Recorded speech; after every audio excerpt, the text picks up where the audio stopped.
Ons lees die oordenking vir 15 Januarie uit Die Here is my herder met die vriendelike vergunning van Lizette Murray. Die opskrif by vanoggend se oordenking is eendag. Die teksvers kom uit Prediker 5 vers 6 en daar staan: daar is baie drome, baie wat tot niks kom nie, ook baie woorde, maar dien jy vir God? Die onderskrif by iemand se WhatsApp profielfoto lui: ek is vir hierdie oomblik gebore. Ons is nie net vir een bepaalde oomblik gebore nie. Een moment, een droom wat bewaarheid word, kan onmoontlik ons ganse lewensdoel wees nie. Ons hele lewe is betekenisvol. Ons opstaan, die saamwees met hartsmense, tye van afsondering en nadenke.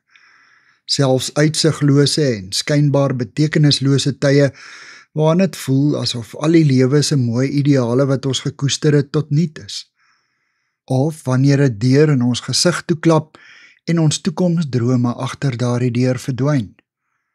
Elsa Joubert skryf in 'n wonderlike geweld hoe sy van jongs af die brandende drang gehad het om 'n skrywer te word.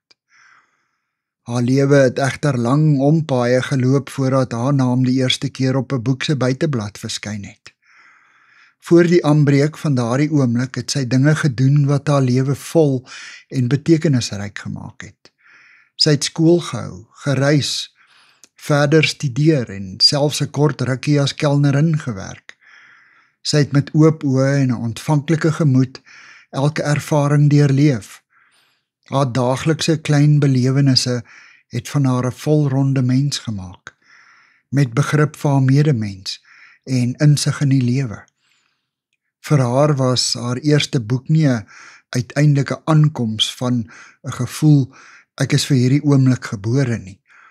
Die lewe self het van haar 'n skrywer gemaak, nie haar naam op die omslag van 'n boek nie. Net so het Dawid se oorwinning oor Goliat nie sy identiteit geword nie.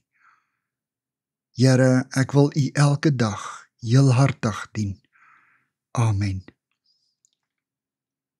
Dankie vir die saamkuier.